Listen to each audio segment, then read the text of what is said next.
Good morning, everybody. It's so good to see your faces today. I know we got you all muted, so Good just wave. morning. Today we're continuing on in the book of Philippians with our study of reading other people's mail.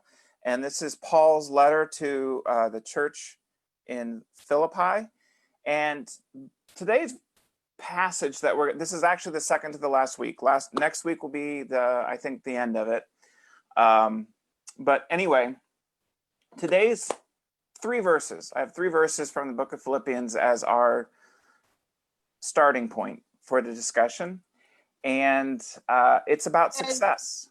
Oh, wow. Whoever that is, mute your mic. I muted her. So we're going to be talking about, there we go. We're going to be talking about success. And so just for the fun of it, I went on the internet and I found a perfect definition of success. And this may just be the end of the conversation today. So at the age of 4, success is not wetting your pants. At the age of 12, success is having friends. At the age of 16, success is having a driver's license. At the age of 20, success is having sex. At the age of 35, success is having money.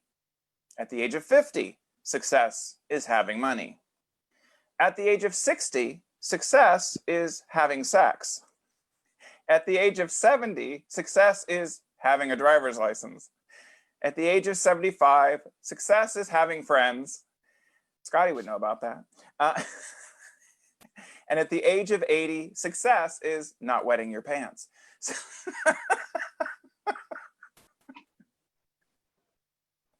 Sorry, I just had to do that.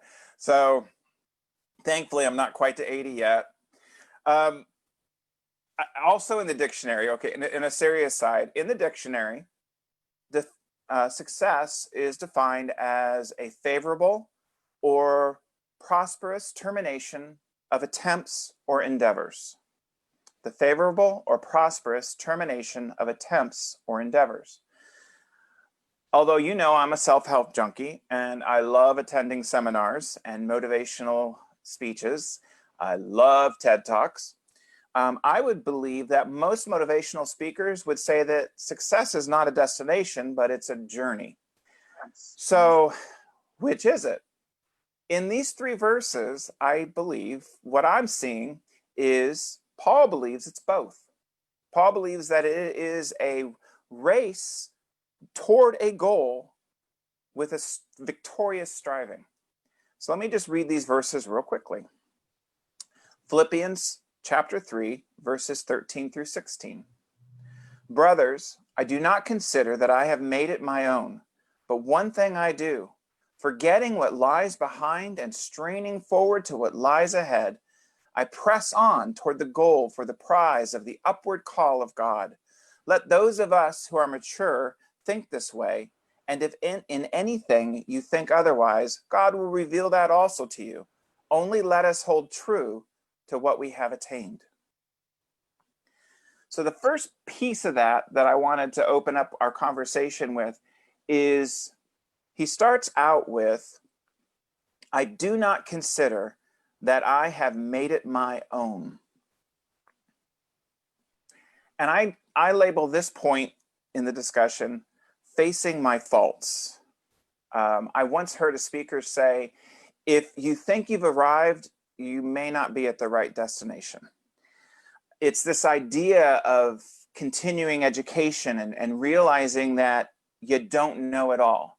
In fact, what I have found in my few years of existence is that the more I know, the more I realize I don't know. So it's this level of being, I guess, self-aware. It's a realistic view of yourself. So how would you define this idea of finding your faults? Are you beating yourself up? Or how do you find your faults? How do you identify your faults? Within yourself, because we have a collective consciousness here, within you, do you think it's important to identify your own faults? Anyone? Oh, I forgot. I was talking to perfect people. Rory. Oh, perfect. Yeah. I'm gonna completely blow that theory out of the water. I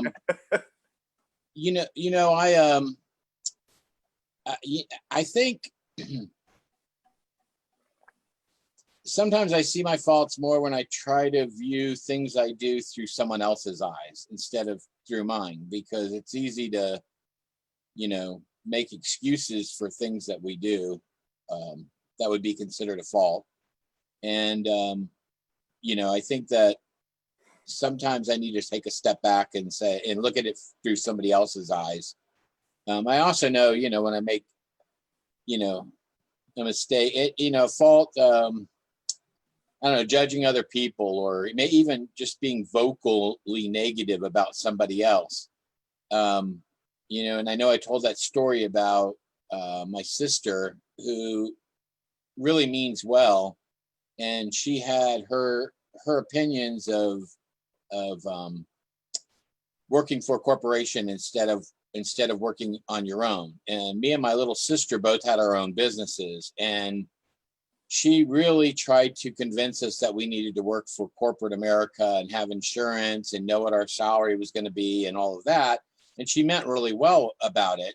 But when she left the room, my little sister and I, started saying things that we probably shouldn't have said. I mean, we were criticizing her for criticizing us, and she really wasn't criticizing us.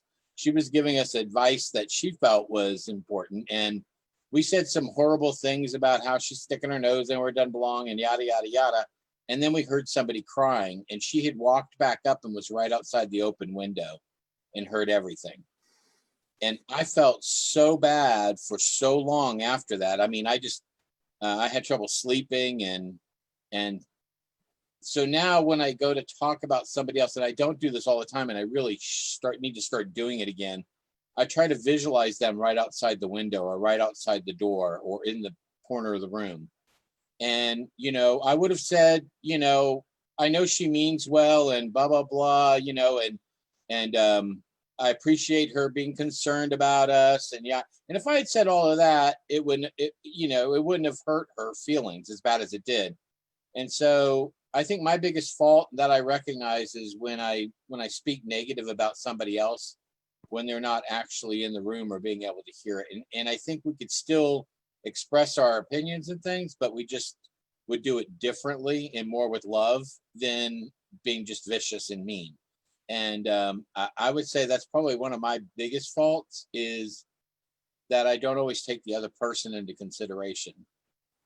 Okay. I wasn't asking people to reveal their faults, but I appreciate that transparency. And actually, there was a good lesson learned from that.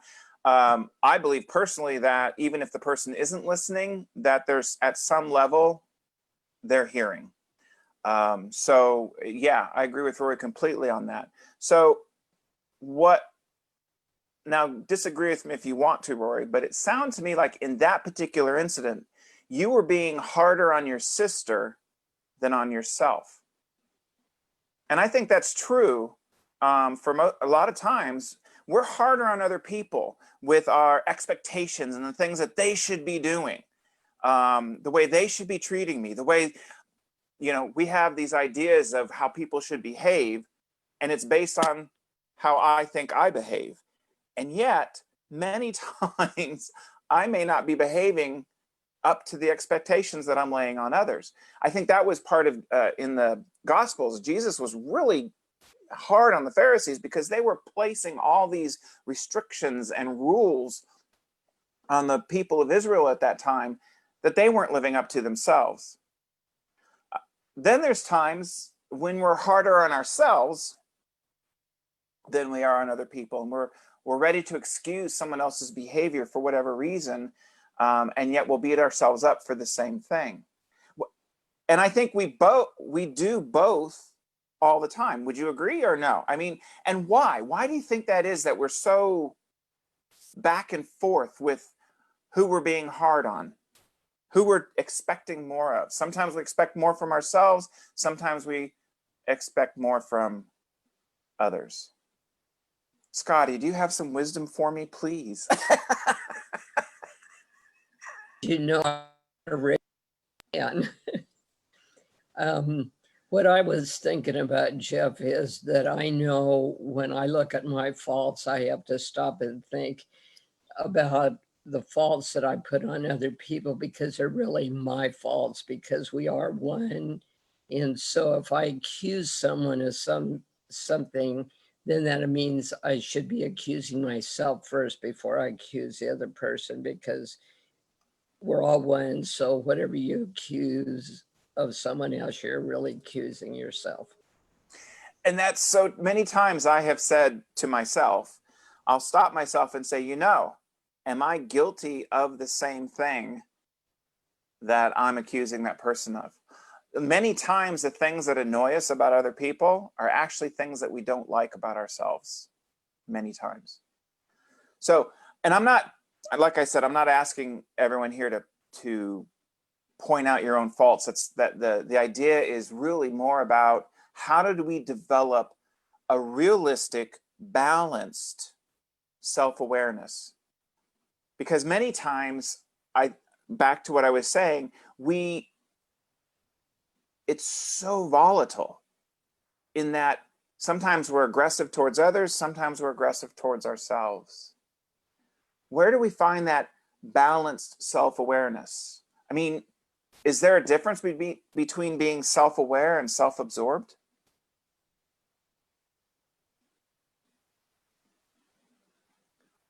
Oh, Clemence, I like that facial expression. Do you have something to say? It's a big question. It's still very much confused in my head, so hopefully I'll find a way to say it clearly.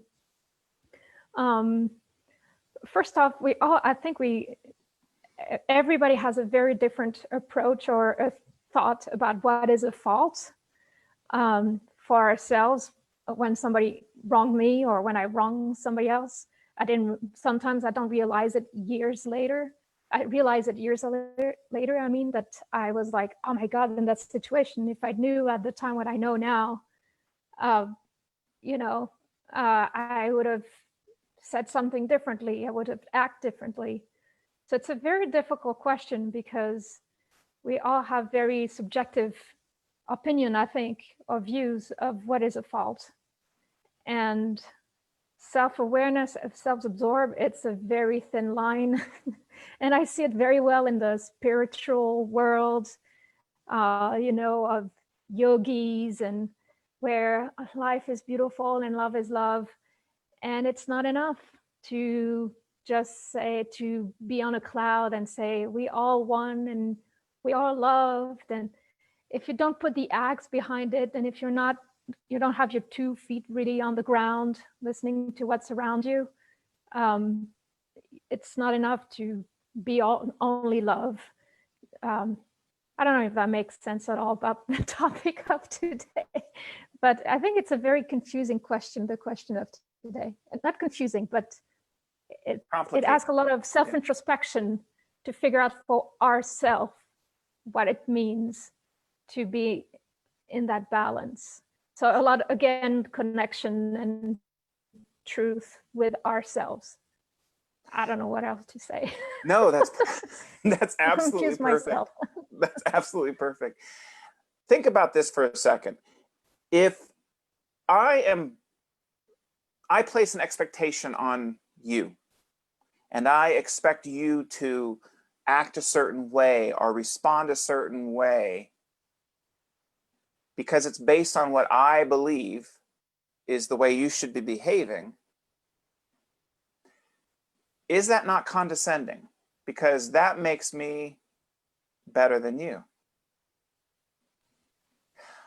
Now think about this. If I'm being really hard on myself because I'm not living up to an expectation that I have of myself, is that not also condescending?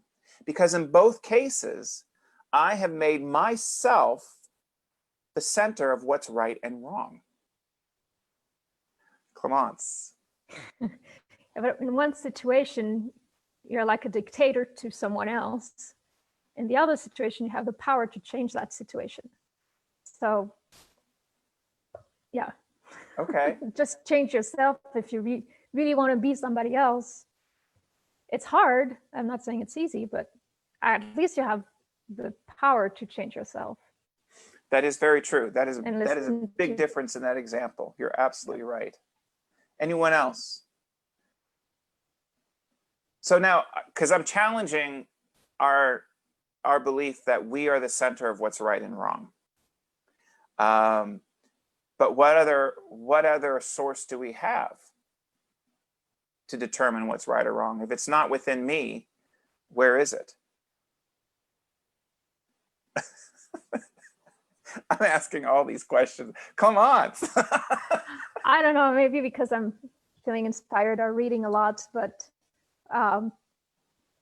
it is, you have the commandments, and I think they are the same in all religions and all thoughts around the earth, or mostly. I'm not a specialist, so please contradict me if that's not true. But you shall not kill, you shall not, all those commitments. I think that those are the values we as human beings can be connected to. But everything else is just societies and different countries where we live and different cultures. So it's completely subjective.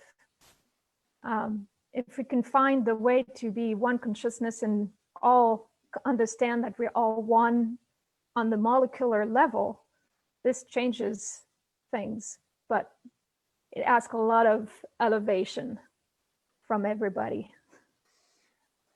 Oh, Rory. Well, I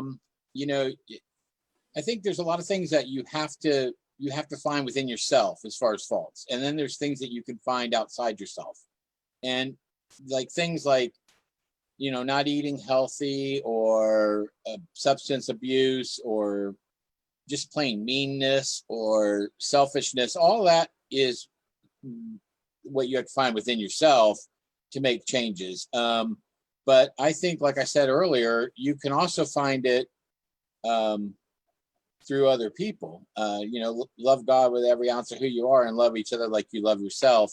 And if you really loved other people, you would be able to see yourself through them. And a lot of times, even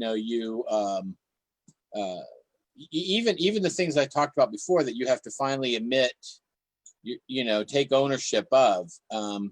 Being overweight, I was very, very, very overweight, and I would kind of put blinders on.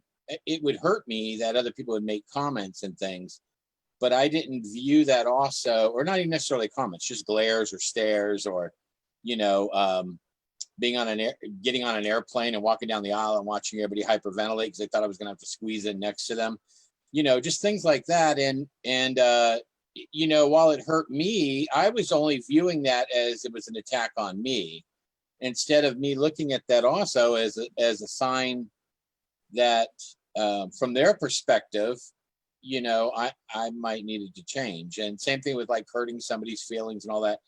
You can find from other people your faults, and they don't always mean it in a derogatory or bad way. But if you can take ownership of the fault, then it doesn't become an attack on you as much as it becomes reality, and it's what it is. And so, and then being able to, not so much that as it is taking ownership of it once you recognize that fault and trying to make a change. So it's a motivation for change. Well, it's interesting because you started to go where I was going to go. I was going to circle back to what Clemence said about some of these yogis that she's associated with, who are it's all love, it's all ethereal, it's all good. And I think that's very important. I think that is an attitude with an altitude that facilitates change in our life. But then she followed that with, but if you don't have your feet on the ground. And the thing of it is, what you said, Rory, about loving God and loving others, that to me coincides with that idea, because loving God, that's all is love, all is good. And loving each other is putting our feet on the ground, putting action to our prayers, putting action to our philosophy. And Paul says in all of this, I don't think I've gotten there yet, but this one thing I do. So we're going to move on to the next thing, because I think we all know that we're just guilty and full of faults now, and we just hang our heads in shame. But he says, Paul goes on, oh, Stuart, you want to interrupt me? Fine, interrupt me. Go ahead, Stuart. You just came across as a good Presbyterian.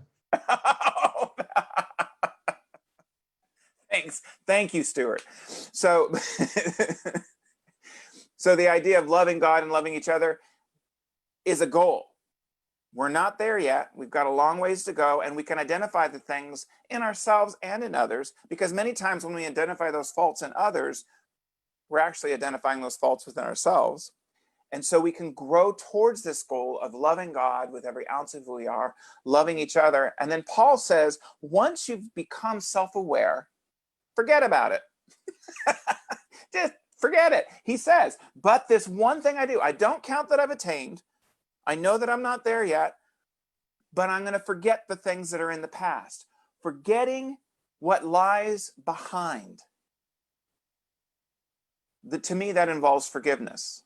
It's identifying those faults, allowing yourself to be, like Rory said, not taking it as an attack, but taking it as a motivation for change and for growth. So I have no problem saying, I made this mistake, I made this mistake, I made this mistake. My challenge is when I start beating myself up for those mistakes. Don't judge me by my past. I don't live there anymore. And I won't judge myself by my past, because I'm not that person anymore. I am not the same person from 6 months ago. And so I can forgive that past and forget about it. But actually, the Greek word they're forgetting, I'm not gonna, it's like this long, but it means basically to overlook or neglect. So in other words, it's not a matter of it never happened. It's a matter of not giving it the energy of your focus. And that's the idea of detachment, learning, and moving on. So let me see. And actually, a note here I wrote was, it's not just about the bad and the ugly in our life. It's about the good, the bad, and the ugly. Sometimes we need to forget about the good that we've done too. That's a whole nother aspect of being self-absorbed. Living on that one success that we've had in our life, instead of using it as a motivation that I did it once, I can do it again. So in your life, I mean, because this is great. We can talk about, oh yeah, we identify and then we let go of that and we move on and we use it as motivation. Let's make it real. How do you do that? How do you, in your life, let go of the past and focus forward? How do you let go of the past? Has anyone been successful in that? Carrie, let me unmute you real quick. You are still muted. Rory, I need your help there. Can you unmute Carrie for me? Thank you. Go ahead, Carrie. I think with the things I've done in the past, but also with my family, the abuse, them always attacking me and that kind of thing. I did get to a point where I was just like, it just didn't bother me anymore. I was just like, you know what? It is what it is. If I'm going to move on with my life and have a good life, I need to just let it go. And I know it sounds easy. It wasn't. I mean, I still had moments where I was like, those people and blah, blah, blah, blah, blah, But now I don't even do that. I was like, I pray for them. I wish them well, but I'm moving on. It's a new day, a new life. And so in your I wish case, them well. it got to a point where you got tired of the hurt. So it hurt bad enough that you got up off the nail, if you will, like the hound dog Yes. laying on the porch howling. You got up off Yes. the nail and you moved. Okay, so in your case, it was just living through it until it hurt bad enough that you moved. Okay. Anyone Yeah. else?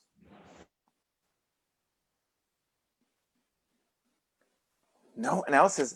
Oh, good. Clemence, don't be afraid to talk.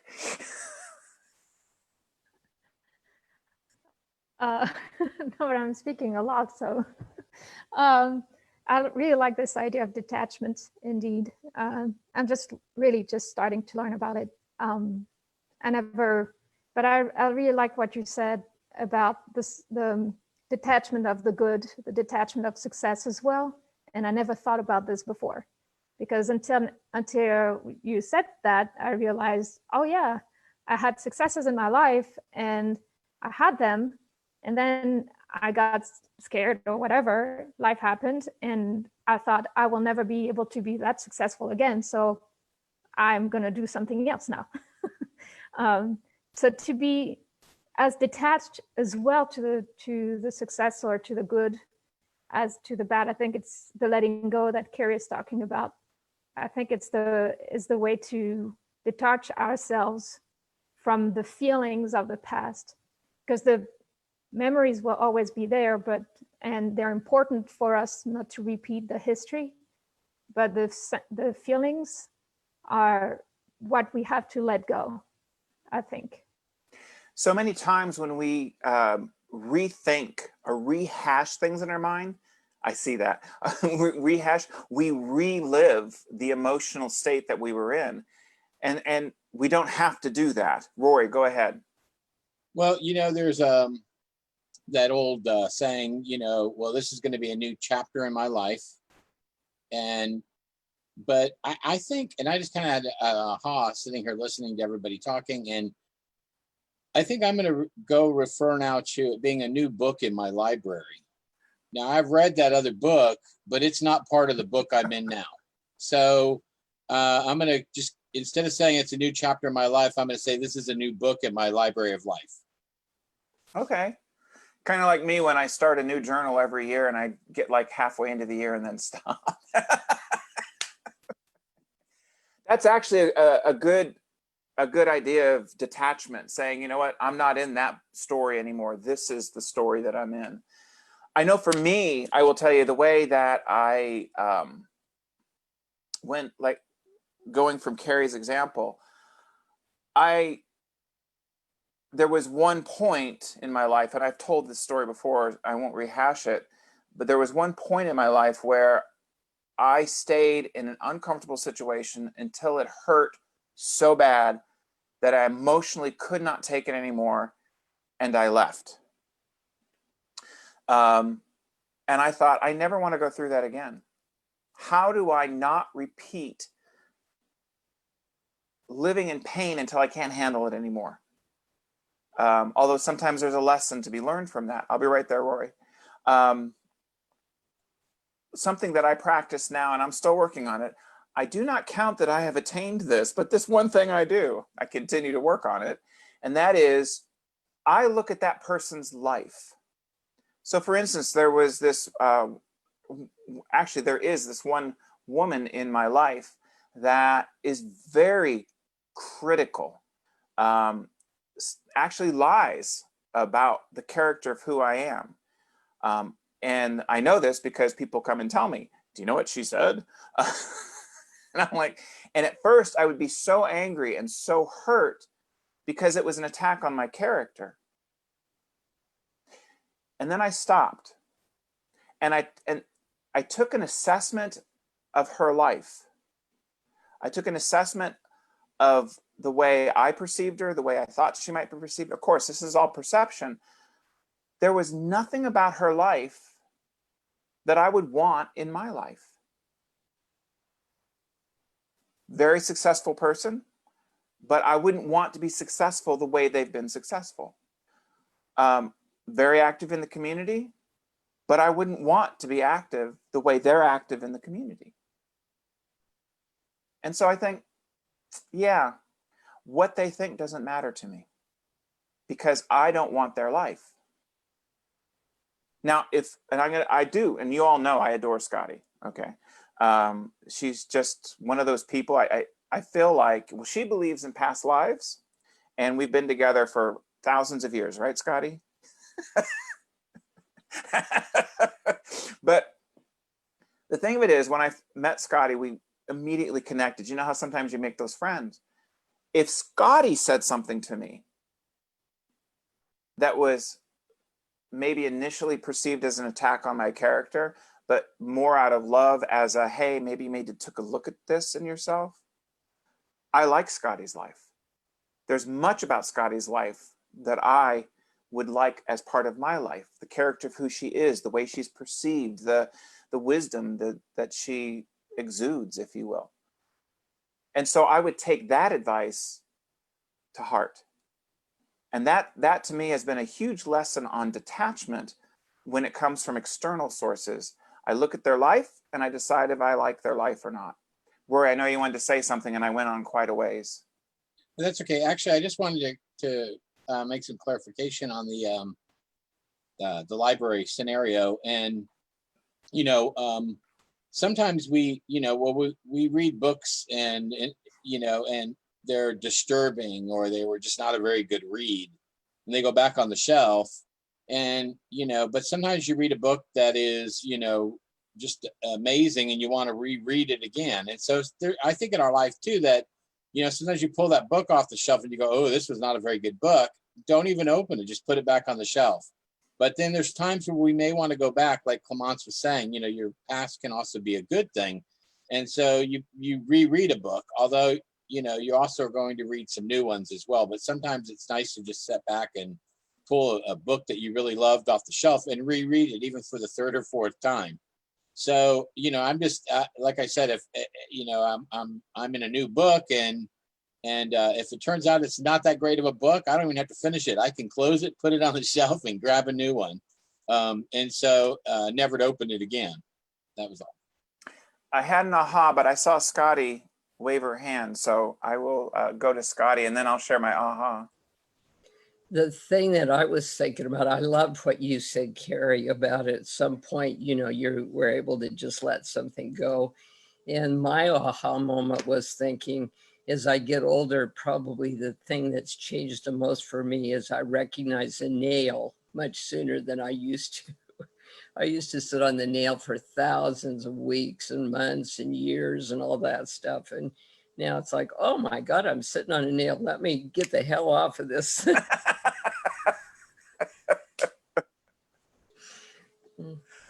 I had the aha that I had, unless someone else has something to share, was when Rory was talking about going back and rereading the book. And I like that metaphor because I'm no longer in that story, but I can pick it back up and be reminded of some of the lessons that I learned. And that to me is a mental detachment of the story. So for instance, many of you know about what I call the 4 dark years of my life, when I first walked away from the church and God and ministry, and moved to Florida and lived out the darkest part of who I am.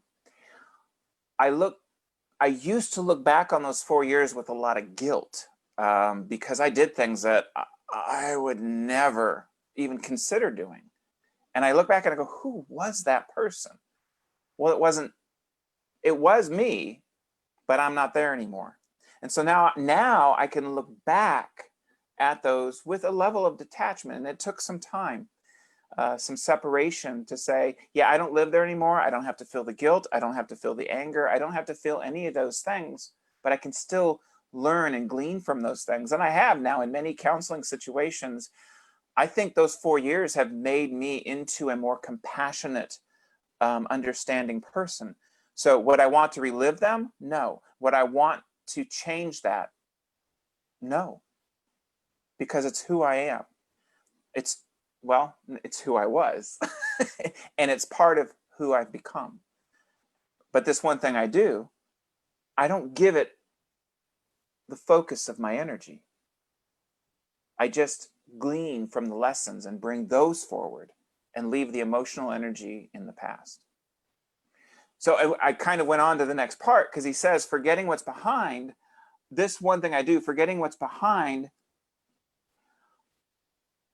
I strain forward to what lies ahead. It's not just focusing forward, I strain forward to what lies ahead. That sounds like there's a little bit of effort involved. What do you think?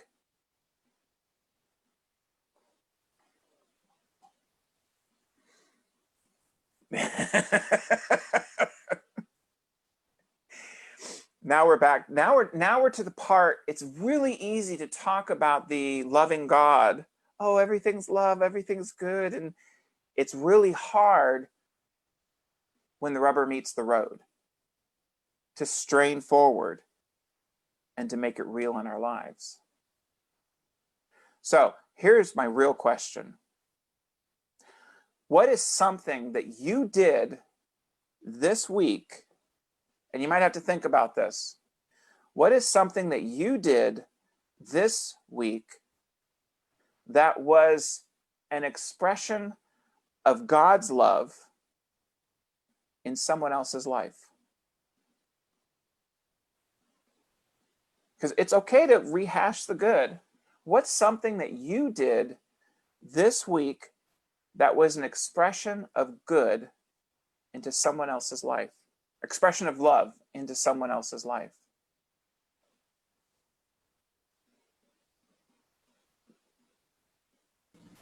Jeff? Yes, Aloma? Mm-hmm. Yeah.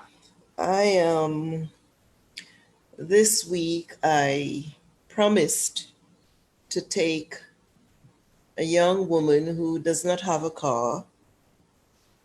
She doesn't have any way to take her 3 or 4 pets to get them neutered and spayed. So, and I usually take her grocery shopping every 2 weeks. So I think that was my good for this week or for yesterday. That is a great example of an expression of God's love into someone else's life. Anyone else?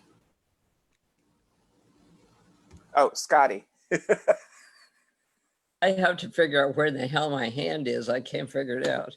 But, anyway, what I was thinking about was something that happened to me that was good, but my response was something that I felt really good about because this person wanted to pay for some things that I was going to buy. And I said, oh, no, you don't need to do that. And the person kept saying, no, I want to do it. So finally I said, I'm going to learn what I used to try and teach my mom. My mom, somebody would say something to her and she'd always poo-poo it and stuff. And finally I said to her, Mom, can you just say thank you and let it go? And so I was able to take that lesson that I used to try and teach and turn it back so that I used it. So that felt really good to me that I was just able, yeah, I'll take the fact that you're going to pay for what I had and thank you. Good. I like that. Rory. You know, that reminded me of, how many times when somebody wants to do something nice for you and either you, don't feel worthy or question, why do they want to do this? Instead of and then you can actually, take the joy out of them being able to give. And it's just like, have you ever tried to tip somebody who's maybe not normally in a tip position, but in a business or something, and they're like, no, I can't take that. Or, no, it's not necessary. No, I don't want that. And you're actually kind of feel almost a little offended that they didn't take that gift that you wanted to give them. But yeah, I think that sometimes we don't feel worthy, or we're questioning what is the motivation for them wanting to do this, instead of allowing them to do something good for you and you feeling good about them wanting to do that. And we tend to muddle that a lot. Okay, so sometimes an act of love is allowing someone to express love to you. Okay, I like that. I do. That's very good. Scotty and Rory. Anyone else? Carrie. Let me see if I can. Rory, I need you. You need to unmute Carrie. Okay, I'm gonna So- unmute her right now. But Carrie, just to let you know, I see you are unmuted, but you have a very weak signal. So just to let you know that we might lose your voice. And Okay. Well, where we live, we all tend to share with each other. If we have something extra, because we're all in a financial bind. And so we had a new neighbor, and he didn't have any food. He didn't have anything. And he was talking about someone taking him to get coffee. And I said, I have a whole thing of instant coffee in my kitchen. My friend just gave me her Keurig. So I gave him a whole thing of instant coffee. And so he wanted to buy it from me. And I said, no, here you go. There you go. I mean, I know it sounds simple, but it's, something I felt good about doing. There you go. A great example. Stuart. I'm on a lot of Airedale Facebook pages. There's a whole slew of different pages devoted to Airedales.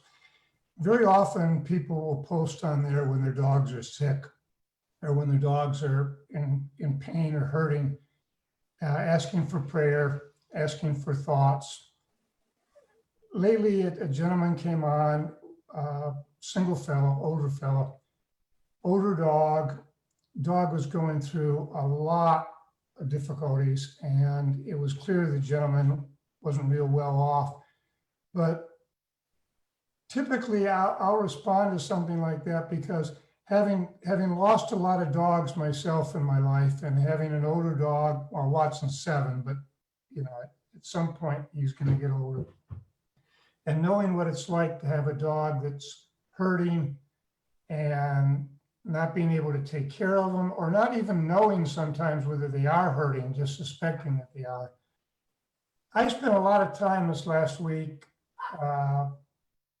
texting this person, going back and forth. I don't know that we could consider each other real good friends now, but I sensed that, rather than the glib, my thoughts and my prayers are with you, which, I tend to say that, and then I tend to think, I just told the man I'm going to pray for him and his dog.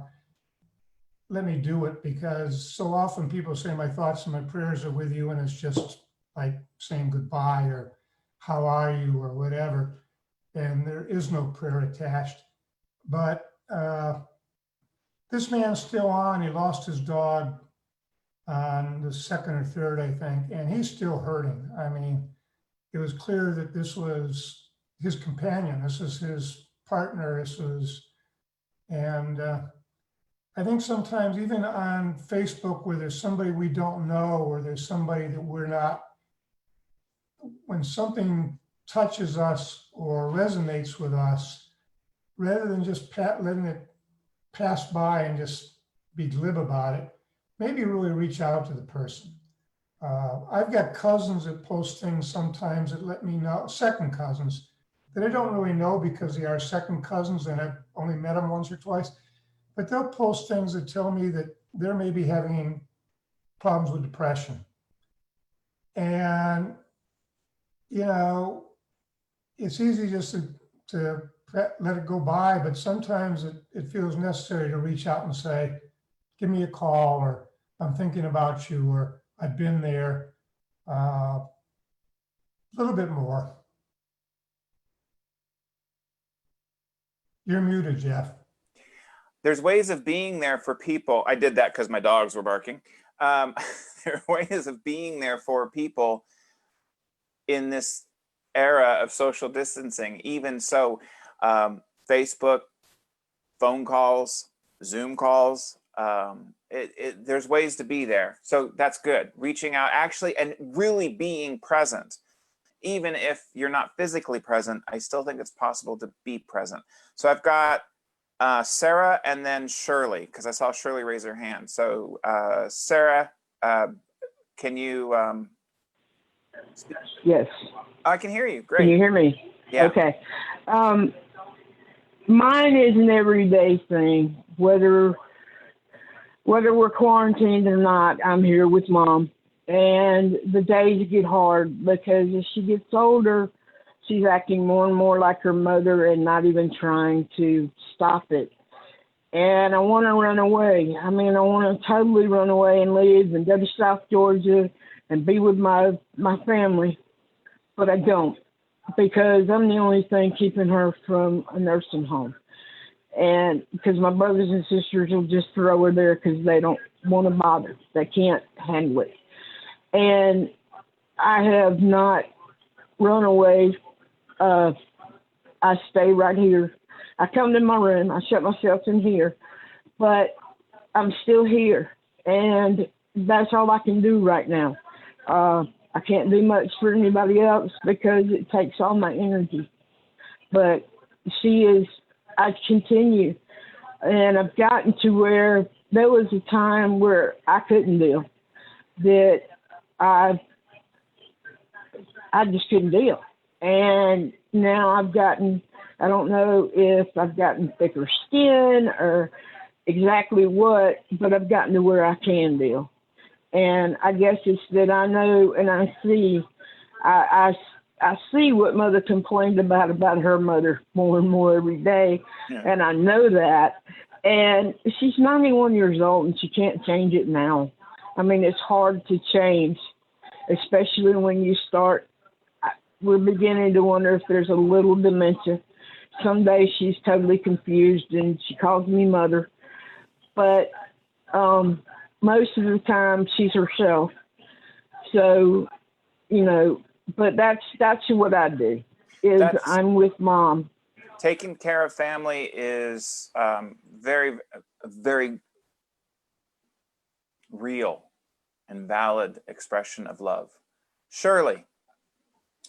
I had the opportunity this week. I received a call from a friend who has taken someone home from the hospital who's very, very sick and has spent time in ICU, was on a ventilator, and I have offered to do respite for her, for the caregiver.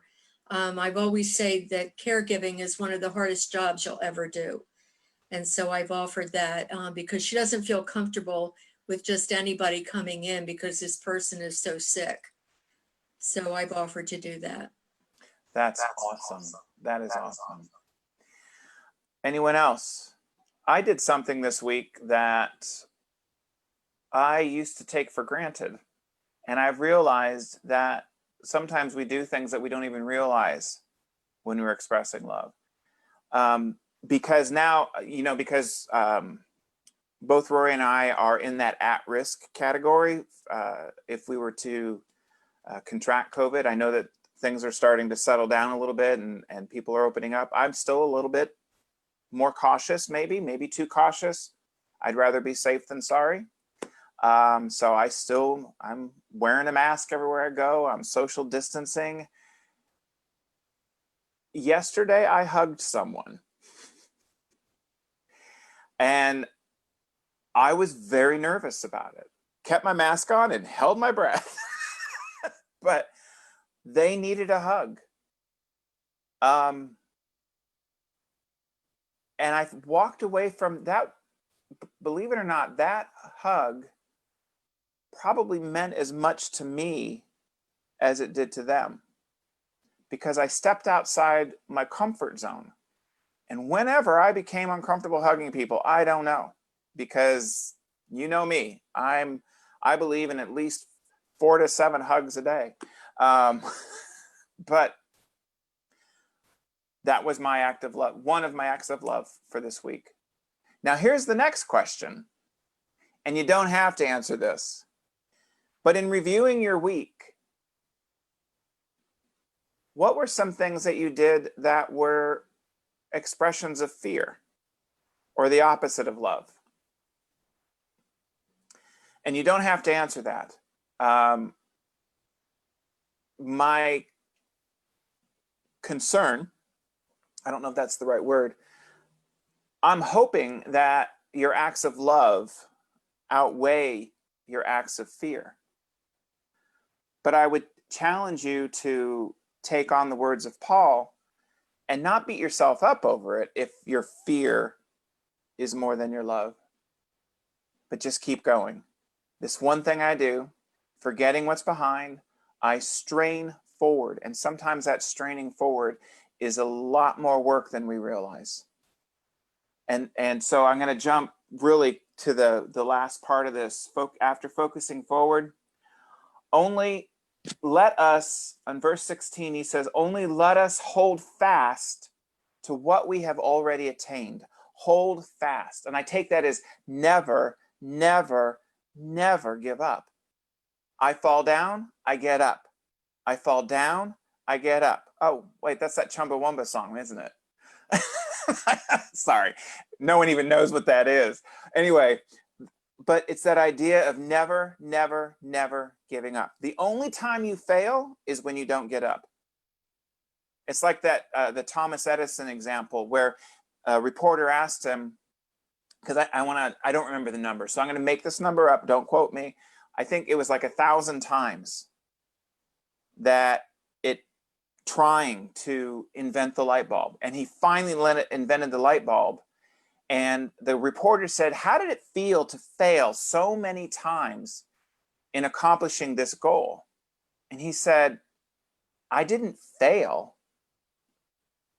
It took 1,000 steps to invent the light bulb. And so it's that idea of never giving up, straining forward, focusing forward. Now here's the key that sometimes actually I missed all my life until recently. And I guess, as Scotty says, when the student's ready, the teacher appears. It says, let us hold fast to what we have already attained. Let us hold fast to what we have already attained. Kind of goes along with that idea that we're already there. We're just on the journey that's there. It's the, Rory and I have this, we're introduced to this idea, and some of you, they're called dream boards or goal boards. You can do it on a big piece of cardboard, or you can do it on your screensaver on your phone. But you put those things, those goals that you're moving towards in your life on some place where you see them every day. But it's not just a matter of, oh, someday. It's a matter of, I'm already there. I'm already there. Many of you, you don't, maybe you do, maybe you don't believe, but or understand, one of my core beliefs is that we are already there. And that my eternal self is just waiting for this conscious self to catch up with itself. And I base that on the belief that God is eternal and God created all things. So if God created, God can't be contained by that which he created. So if God created time, then God lives outside of time, which is why we have the idea that God is everywhere at the same time, because God exists outside of time. So all time for God is now. And I know that's kind of a kind of thing for your head. And I came to this when I was comforting this woman over the death of, over the death of her son. And we were talking about the fact that, well, actually, she said, when I die, it was the other way around. Her son, anyway. She said, I don't want to give too much information and reveal, but there was some stuff going on, and she was afraid that she was going to die and be separated from her son. That was it. And how can she be happy in heaven knowing that her son may not make it? That was the conversation. And there was twofold to that. And one of it was, let God be God in your son's life. But the other piece of it was, your son is already there. Because when we step outside of this timeline into eternity, then we are everywhere and nowhere at the same time. And so and that's why I say my eternal self is already there, already waiting for my consciousness, this consciousness, to catch up with it. I say that because I believe so much of what we strive in our life, we don't realize we already have. I believe that we're born with everything that we need, and we've forgotten. And now, like it says in Ecclesiastes, that God has placed eternity within us so deep that it's hard to well out. And now our striving forward is also a rediscovering of who we truly are. And that's a lot of work. And sometimes you want to give up, or like Sarah said, sometimes you want to run away. But the strength comes in the struggle. Any other thoughts?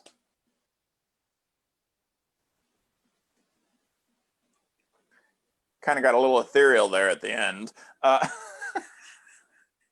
Any ahas or closing comments that anyone wants to make before we shut it down? All right. Well, we can join together. You can mute or unmute, Rory, I don't care. We'll end with our faith affirmation as a reminder of who we are.